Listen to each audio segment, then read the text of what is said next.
Assalamualaikum warahmatullahi wabarakatuh. Perkenalkan, nama saya Rosalinda, NIM A0120-360, Prodi Agribisnis kelas C. Jadi saya ucapkan terima kasih kepada moderator karena pada kesempatan kali ini saya selaku pemateri pertama akan menjelaskan materi tentang pengertian pupuk dan pemupukan, pengertian pupuk organik dan anorganik, dan pengertian dan manfaat pupuk organik dan anorganik. Jadi pupuk adalah bahan yang mengandung satu atau lebih unsur hara tanaman yang jika dipertanamkan dapat meningkatkan pertumbuhan dan hasil tanaman. Sedangkan pemupukan adalah penambahan satu atau beberapa hara tanaman yang tersedia atau dapat tersedia ke dalam tanah atau tanaman untuk mempertahankan kesuburan tanah dengan tujuan mencapai hasil atau produksi yang tinggi. Oke, kita masuk yang kedua, yaitu pengertian pupuk organik dan anorganik. Jadi pupuk organik adalah pupuk yang tersusun dari materi makhluk hidup seperti sisa-sisa tanaman, hewan, dan manusia. Pupuk organik dapat berbentuk padat atau cair yang digunakan untuk memperbaiki sifat fisik, sifat kimia, dan sifat biologi pada tanah. Jadi teman-teman perlu tahu bahwa pupuk organik itu mengandung banyak bahan organik daripada kadar haranya. Adapun sumber bahan organik itu berasal dari dapat berupa kompos, pupuk hijau, pupuk kandang, sisa panennya itu seperti jerami, berangkasan, tongkol jagung, bagas tebu, dan sebut kelapa dan lainnya. Kemudian ada juga limbah ternak, limbah industri yang menggunakan bahan pertanian. Nah, kemudian saya sedikit menjelaskan tentang peranan pupuk organik terhadap fisik, sifat kimia, dan juga sifat biologi. Jadi pada sifat fisik tanah itu, peranan pupuk organik itu dia dapat memperbaiki struktur tanah. Kemudian pada sifat kimianya, pupuk organik itu menyumbang hara ke tanah untuk meningkatkan kapasitas tukar kation atau KTK tanah. Nah, sedangkan pada sifat biologinya itu pupuk organik berasal dari berbagai sumber bahan organik dapat membawa zat renik yang bermanfaat bagi perbaikan sifat kimia dan sifat fisik tanah. Selanjutnya, pengertian pupuk anorganik. Pupuk anorganik adalah pupuk yang dibuat oleh pabrik-pabrik pupuk dengan meramu bahan-bahan kimia anorganik berkadar hara tinggi. Misalnya urea berkadar N45 sampai 46%. Jadi setiap 100 kg urea itu terdapat 45 sampai 46 kg hara nitrogennya. Pupuk organik atau pupuk buatan itu dapat juga dibedakan menjadi dua, yaitu ada pupuk tunggal dan ada pupuk majemuk. Pupuk tunggal adalah pupuk yang hanya mengandung satu unsur hara, misalnya pupuk nitrogen, pupuk fosfor, pupuk kalium, dan sebagainya.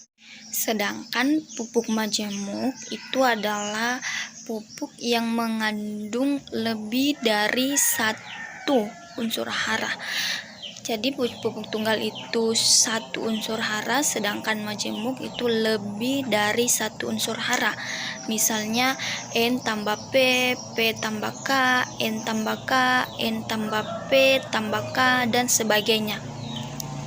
Oke, kita masuk yang ketiga, yaitu manfaat pupuk organik dan anorganik. Pemberian pupuk organik dan anorganik akan meningkatkan efisiensi penggunaan pupuk, baik efisiensi fisik maupun efisiensi ekonomi. Secara umum, manfaat pupuk organik bila dikombinasikan pupuk anorganik adalah yang pertama itu dapat meningkatkan kualitas hasil. Kemudian yang kedua, meningkatkan kadar bahan organik tanah. Kemudian yang ketiga, menambah unsur hara mikro maupun makro dalam tanah. Kemudian yang keempat, menambah kandungan bahan organik tanah yang berperan menciptakan dan memelihara kesuburan tanah. Yang kelima, mengefisienkan penggunaan pupuk anorganik dan meniadakan dampak negatifnya. Yang keenam, berperan sebagai pembentuk butiran, granulator, dan butiran-butiran mineral yang mengakibatkan struktur menjadi gembur dalam tanah produktif. Yang ketujuh, mendorong meningkatkan daya air dalam tanah sehingga tanaman tidak kekurangan air. Yang terakhir atau yang kedelapan, sebagai sumber tenaga untuk mikroorganisme dalam tanah. Jadi tanpa bahan organik dalam tanah, kegiatan mikroorganisme tanah akan berhenti. Bismillahirrahmanirrahim. Assalamualaikum warahmatullahi wabarakatuh. Perkenalkan, nama saya Munawir, NIM A01200010. Kita akan menjelaskan mengenai manfaat pupuk organik dan anorganik. Pemberian pupuk organik dan anorganik akan meningkatkan efisiensi penggunaan pupuk, baik efisiensi fisik maupun efisiensi ekonomi. Secara umum, manfaat pupuk organik bila dikombinasi dengan pupuk anorganik adalah sebagai berikut: meningkatkan kualitas hasil, meningkatkan kadar bahan organik, menambah unsur hara makro maupun mikro dalam tanah, menambah kandungan bahan organik tanah yang berperan menciptakan dan memelihara kesuburan tanah, mengefisienkan penggunaan pupuk organik dan mengelola dampak negatifnya, berperan sebagai pembentuk butiran granulator dan dari butiran-butiran mineral yang mengakibatkan struktur tanah menjadi gembur dalam tanah produktif. Yang ketujuh yaitu mendorong meningkatkan daya tahan air tanah sehingga tanaman tidak kekurangan air. Yang kedelapan yaitu sebagai sumber tenaga untuk mikroorganisme dalam tanah. Tanpa bahan organik dalam tanah, kegiatan mikroorganisme tanah akan berhenti. Pupuk organik merupakan pembentuk kulit humus yang sangat penting dalam pertukaran ion. Poin selanjutnya yaitu jenis-jenis pupuk organik dan anorganik. Adapun yang pertama itu jenis-jenis pupuk organik antara lain yaitu biokamta yang terdiri dari nitrogen, fosfat, kalium, kalsium, magnesium, C organik, CN ratio, dan pH. pH-nya yaitu sama dengan 8,7. Adapun yaitu Bokaplus terdiri dari nitrogen 1,8%, fosfat 1,35%, kalium 1,20%, kalsium 9,22%, magnesium 1,16%, natrium 0,21%, besi 0,3 ppm, mangan 335 ppm, Zn 91 ppm, Cu 33 ppm, kompos jerami, nitrogen 1,10%, fosfat 0,13%, kalium 0,32%, kalsium 0,42%, magnesium 1,15%, natrium 0,3%, besi 290 ppm, Zn 93 ppm, Cu 54 ppm, kompos bokasi, nitrogen 0,54%, fosfat 0,54%, kalium 0,19%, kalsium 1,77%, magnesium 0,45%, natrium 0,10%, besi 2,26%, mangan 571 ppm, Zn 167 ppm, Cu 54 ppm, panen emas, nitrogen 1,26%, fosfat 0,50%, kalium 19%, kalsium 4,18%. Adapun jenis pupuk anorganik antara lain yaitu jenis pupuk kandungan hara, urea 45%, nitrogen ZA 22%, nitrogen 21%, SP36 36%, P205, KCl 60%, K2O, Ponska 15%, nitrogen 15%, P2O5 15%, K2O, NPK 2:10 20%, nitrogen 10%, P205, 10% K2O. Pupuk organik atau pupuk potong dapat dibedakan menjadi dua, yaitu pupuk tunggal dan pupuk majemuk. Pupuk tunggal adalah pupuk yang hanya mengandung satu unsur hara, misalnya pupuk nitrogen, pupuk fosfat, pupuk kalium, dan sebagainya. Pupuk majemuk adalah pupuk yang mengandung lebih dari satu unsur hara, misalnya nitrogen tambah fosfat, fosfat tambah kalium, nitrogen tambah kalium, nitrogen tambah fosfat tambah kalium, dan sebagainya. Ada beberapa keuntungan dari pupuk anorganik, yaitu satu, pembedanya dapat terukur dengan tepat. Dua, kebutuhan tanaman akan hara dapat dipenuhi dengan perbandingan yang tepat. Tiga, pupuk organik tersedia dalam jumlah cukup. Empat, pupuk organik mudah diangkut karena jumlahnya relatif sedikit dibandingkan dengan pupuk organik. Pupuk anorganik mempunyai kelemahan, yaitu selain hanya mempunyai unsur makro, pupuk organik ini sangat sedikit ataupun hampir tidak mengandung unsur hara mikro. Saya kira, terima kasih. Assalamualaikum warahmatullahi wabarakatuh. Assalamualaikum warahmatullahi wabarakatuh. Perkenalkan, nama saya Charlie Fernando, NIM A012052, Prodi Agribisnis kelas C. Saya akan meneruskan materi dari teman saya, yaitu peranan unsur hara makro terhadap tanaman. Yang pertama, nitrogen. Sumber utama nitrogen adalah nitrogen bebas atau N2 di atmosfer, yang takarannya mencapai 78% full, dan sumber lainnya senyawa-senyawa yang tersimpan dalam tubuh jasad. Nitrogen sangat jarang ditemui karena sifatnya yang mudah larut dalam air. Nitrogen diserap oleh tanaman sebagai NO3 dan NH4, kemudian dimasukkan ke dalam semua gas amino dan protein. Ada juga bentuk pokok nitrogen dalam tanah mineral, yaitu nitrogen organik bergabung dengan humus tanah. Nitrogen amonium dapat diikat oleh mineral lempeng tertentu, dan amonium organik dapat larut dan senyawa nitrat. Nitrogen yang tersedia tidak dapat langsung digunakan, tetapi harus mengalami berbagai proses terlebih dahulu. Pada tanah yang imobilitasnya rendah, nitrogen yang ditambahkan akan bereaksi dengan pH tanah yang mempengaruhi proses nitrogen. Begitu pula dengan proses denitrifikasi, yang pada proses ini ketersediaan nitrogen tergantung dari mikroba tanah, yang pada umumnya lebih menyukai senyawa dalam bentuk ion amonium daripada ion nitrat. Peran utama nitrogen bagi tanaman adalah merangsang pertumbuhan secara keseluruhan, khususnya batang, cabang, dan daun. Selain itu, nitrogen pun berperan penting dalam pembentukan zat hijau daun yang sangat berguna dalam proses fotosintesis.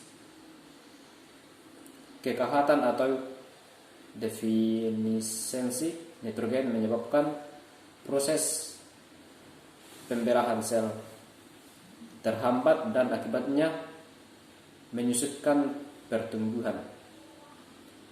Selain itu, kekahatan senyawa protein menyebabkan kenaikan nisbah atau C/N, dan kelebihan karbohidrat ini akan meningkatkan kandungan selulosa dan lignin. Ini menyebabkan tanaman jagung yang kahat akan nitrogen tampak kecil, kering, tidak sekulen, dan sudut daun terhadap batang sangat runcing. Salah satu bentuk pupuk nitrogen yang banyak digunakan adalah urea. Urea dibuat dari gas amoniak dan gas asam arang.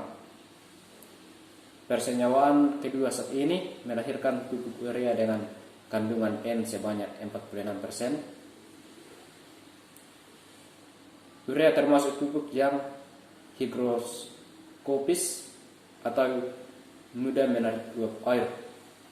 Pada kelembapan 73%, pupuk ini sudah mampu menarik higroskopis atau mudah menarik uap air. Pada kelembapan 73%, pupuk ini sudah mampu menarik uap air dan udara. Yang kedua, fosfor. Paling sedikit ada 4 sumber pokok fosfor untuk memenuhi kebutuhan akan unsur ini, yaitu pupuk buatan, pupuk kandang, sisa-sisa tanaman termasuk pupuk hijau, dan senyawa asli unsur ini yang organik dan anorganik yang terdapat dalam tanah.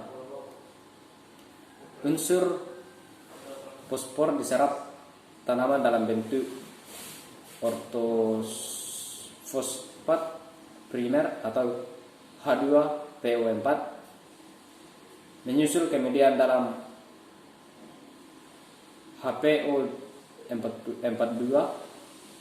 Spesies ion yang merajai tergantung dari pH sistem tanah pupuk tanaman yang mempunyai ketersediaan tinggi pH 5,5 sampai 7. Kepekatan H2PO4 yang tinggi dalam larutan tanah memungkinkan tanaman mengangkutnya dalam tekanan besar, karena bekaran tanaman diperkirakan mempunyai 10 kali penyerapan tanaman untuk H2PO4 dibanding untuk HPO42. Bentuk P yang paling dapat diserap tanaman adalah pirosofat dan metafosfat.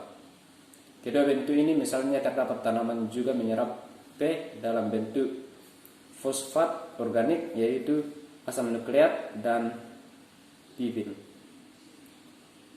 Kedua bentuk senyawa ini terbentuk melalui proses degradasi dan dekomposisi bahan organik yang langsung dapat diserap oleh tanaman. Ketersediaan fosfor di dalam tanah ditentukan oleh banyak faktor, tetapi yang paling penting adalah pH tanah.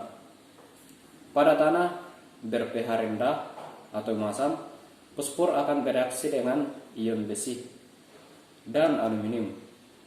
Reaksi ini akan membentuk besi fosfat atau aluminium fosfat yang sukar larut dalam air sehingga tidak dapat digunakan oleh tanaman.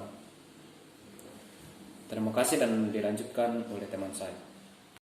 Assalamualaikum warahmatullahi wabarakatuh. Perkenalkan, nama saya Najmi, NIM A01200015.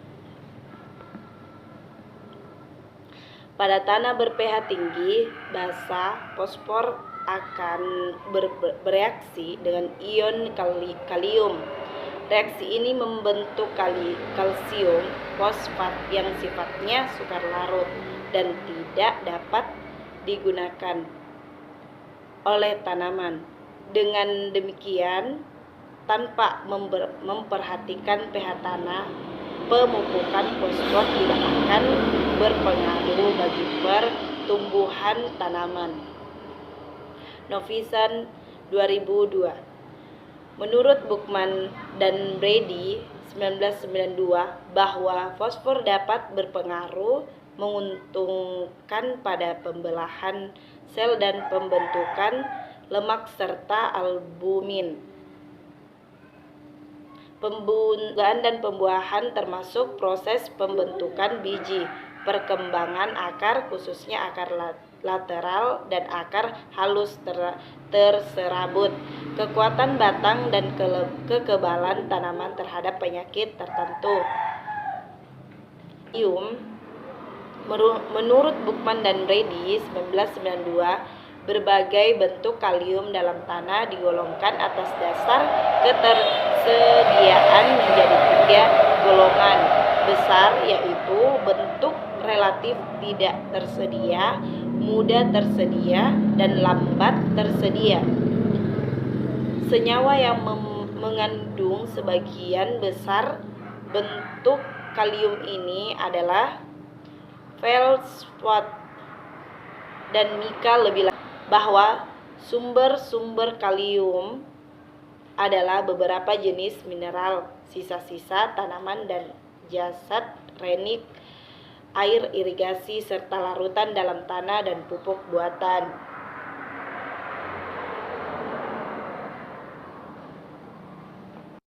Pengaplikasian pupuk dengan metode 5 tepat waktu. Tepat waktu berperan sangat penting dalam pengaplikasian pupuk. Hal tersebut berkaitan dengan bioekologi tanah dan bioekologi tanaman. Yang kedua, tepat jumlah. Pupuk yang digunakan harus sesuai dengan dosis dan konsentrasi dosis. Merupakan jumlah pupuk yang diaplikasikan dalam satuan luas bidang. Sasaran kilogram HA, konsentrasi jumlah kandungan unsur hara yang terdapat dalam pupuk itu sendiri, dinyatakan dengan persen. Berikutnya, tepat jenis. Penggunaan pupuk jenis dan kandungan unsur-unsur hara harus sesuai dengan kebutuhan tanaman.